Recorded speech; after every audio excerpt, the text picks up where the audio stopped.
Last up for us today, freshman wide receiver TJ Moore coming off his first collegiate touchdown. If y'all would please identify your name and affiliation prior to asking a question, we'd greatly appreciate it. Y'all fire away whenever you're ready.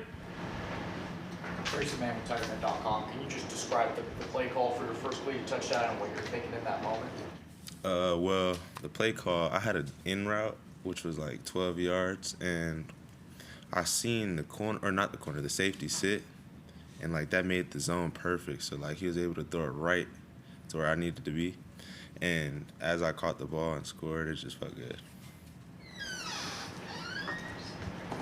John Blau, just in terms of the transition coming in the summer, I mean, how much was it really, I guess, a steep climb to kind of learn the offense and get comfortable, I guess? Well, it wasn't more about learning the offense. It was more about like getting out of my old high school habits. Like everything is more faster paced. So I just had to get used to that.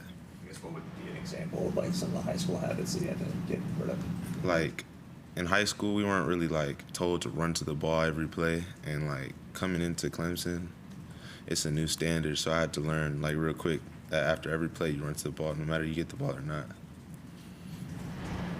I guess Tyler Brown was telling us that like you're so smooth in terms of the way you're running around. So like, sometimes almost too smooth. Like you have to kind of get more kind of defined in your cuts. I guess like how much is that something that you have to work on? That's something me and Coach Grisham talk about. My motor. Sometimes I need to work on like when I need to like actually accelerate rather than like being smooth. Sometimes on some routes I need to be faster than being slower, and like that's something I'm working on also.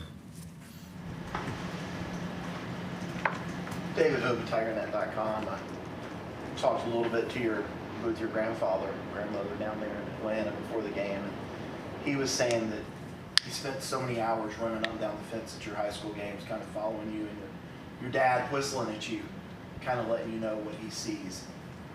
What was that like, having that kind of support at those games and having people so invested in everything that you do? Well, it meant a lot to me because like ever since my dad was on his football journey, we've always been like real tight. So seeing him and like my grandpa at the games, it just means a lot. And even at the college games, I can hear his whistle in the crowd. And like I hear a lot of people, but like I hear his whistle out of everybody. It's crazy. Can you tell what the whistles mean? It's really just to get my attention, like let me know it's okay, and just to let him know, or just let me know he's there. They said that when you were little, that if you saw a football and an adult, you just took off running. Like you were born to be a wide receiver. 3 years old, it doesn't matter. You see a football and you just take off, expect somebody to throw it to you. You feel like you were born to do this? Yes, sir. What was that like growing up, where football's always within reach and you're always just running routes? Well, like I said, my dad, he was in college when he had me. Not in college. He was like in high school, like leaving high school. So I was young when he was playing college. And like I'd always be around him and his teammates. So it was just like a good environment for me. And that really made me see that I wanted to play football. Do you remember playing on the line when you first started in some of that Major League stuff? I do. That was funny. I had like number 62. It was crazy. When did they kind of first notice that, maybe they needed to put you somewhere else? I think they said they put you in the backfield. Yeah, it was the year after that. I started making plays, and they seen that I had some type of speed. So they were like, okay, let's try him at running back. And from there, it started to grow and grow and grow. When you start making like one-handed catches and stuff like that, because I remember seeing like you training and you catching balls behind your back and stuff. Maybe since like I first started playing like an athletic position. My dad always has trained me to do stuff like that. He makes sure that you catch the ball first, no matter if it's one hand, two hands. Preferably two hands, but if it needs to be one hand, one hand. So would you let you literally throw the ball at you and make you catch it with one hand? Yeah, he'll throw like a tennis ball. He'll go right, catch it with my right hand. Tennis ball, left hand. He'll drop them, make me react to it, all that type of stuff. How early, Darian Carter, Greenville News, how early have you and your dad kind of been working on those types of drills? Maybe since I was 9, since I lived in Key West. So it's been me and him just training. What is your relationship with Bryant Wesco? How has that kind of formed as you guys got to Clemson? How has it kind of grown to what it is today? Well, like since we were committed, like we knew each other, we weren't too close, but like once I got to campus, we started to become friends and started to grow a better relationship. Now we talk every day. That's one of my boys. How did you guys kind of get acclimated to Clemson together? What have you guys kind of done to kind of get to know each other and things like that? Well, we'll go like catch the ball with each other, or I see him out a couple times, so we just chat here and there. I'll text him, this and that, and he's just a good dude. Obviously, there's a lot of talk about like the impact that you and Brian could have as freshmen. When you actually see you guys doing it on the field, like Brian having the catches he had, and you being able to score a touchdown, is it kind of bring a realization that like, oh, we can do this, like we're part of this now? Kind of like does it boost your confidence, I guess, in any way? Not really. I mean, it does, but like I'm not a cocky type of person, so I'm not one to talk about it. But seeing Bryant make the big plays he was making made me happy, because like I hear people talking about me and him, and it's just like, yeah, my boy's out there doing it. How much did you played in the Georgia game? Then you could kind of not the game you guys wanted to have. You could kind of bounce back on Saturday. How did that game kind of playing Georgia kind of help prepare you for App State and kind of have that day that you and the offense had? Well, Georgia's a really good team, and I felt like that was a great start to the season, like playing that caliber of a team. And then that kind of gave us a look for like the rest of the season. So now we have an expectation of where we need to play to. And like we just executed the right way this last Saturday.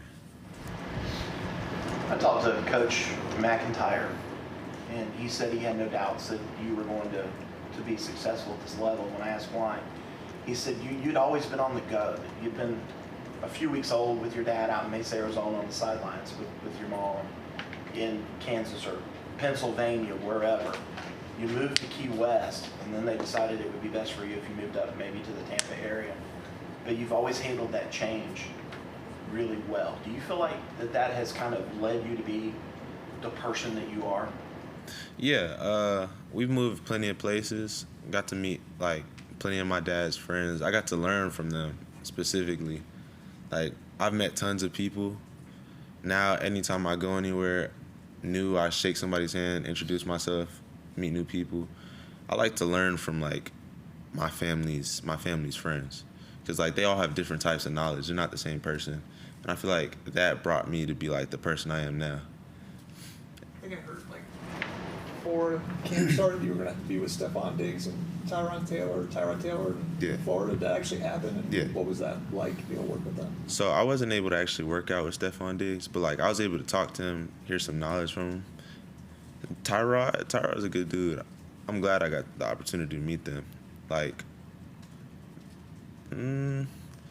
Stefon, he's real smart. Like, he's smart with the game. And, like, that brought, like, a new like a new aspect to the game to me. And Tyrod is very wise. Like, he's been in the league for a long time. And so he was giving me little pointers here and there. He was telling me that the difference between college football and the NFL football at a receiver position, instead of like this much space, you have this much space to make the play. So like he was just giving me all these different pointers. Did Stefon Diggs have anything interesting to say? Yeah, he was telling me that to always keep level head and like don't forget who you are as a player. Things like that. You mentioned they kind of talked about the margin of error being like different, tighter in the NFL compared to college, I guess. Have you tried to navigate that? Have you tried to kind of fit in those NFL margins, or are you just trying to make the best what you can so far early in your career? Well, like at my position, I'm told, okay, like I was saying, like you have this much room to make a play in the NFL. That's how much room I'm trying to like give myself here. Like if the ball's coming at me, I'm trying to make the play no matter PI, whatever. As long as it's in my reach, I'm gonna try to get it.